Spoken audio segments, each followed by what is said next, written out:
Told y'all I was going to show you some carpentry, and oh my god, are we going to have some fun.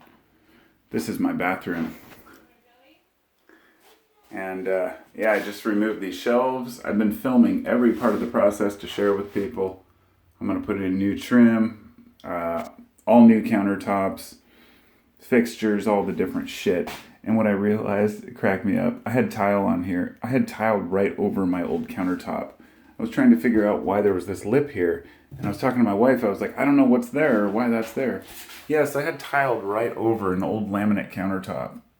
And it's trashed. It's beat up. We tried some of this paint. This is some paint we tried that was dark. We didn't like the color. But the one thing I have to remove is this.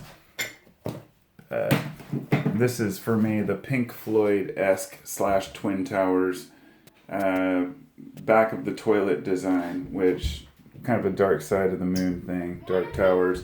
And I'm going to be removing that as well. It was part of the tile. It was all the same travertine tile, which I covered up on the floor. And so, as you can see, there's a lot to be painted, a lot to be fixed, and I think it's going to be a good time. I'm thinking about even restoring this stupid old heater. My wife hates it. She wants a new heater for it. And I was like, I could restore this. It's an old new tone, 60s vintage, bathroom heater. Who the hell uses those anymore? But I guess, somebody does. I put in all this trim, this crown molding a long time ago myself.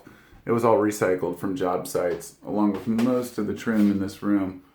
And the little corbels and everything else, even down to the egg. God, what was that? Something in egg. I can't even remember the name of the design, but I'll be talking more about that later. I'm going to tear this out tonight, swap this sink out, and put it on a new... I might even make a separate channel just for carpentry, or put it on my other channel. If you guys don't know, I have a secondary channel. It's like Carpos World of Thoughts. And I also have the one that's like, life is just amazing and awesome. I can't decide which one to post these on, but maybe I'll just convert my channel into talking about carpentry for a while. But it's hard to motivate to do this shit. It really is. I'm just hoping I can keep motivated and focused on it, because 2020's kind of sucked a little bit, but I'm trying to make the most of it. So, I'll be keeping you updated. Talk to you soon.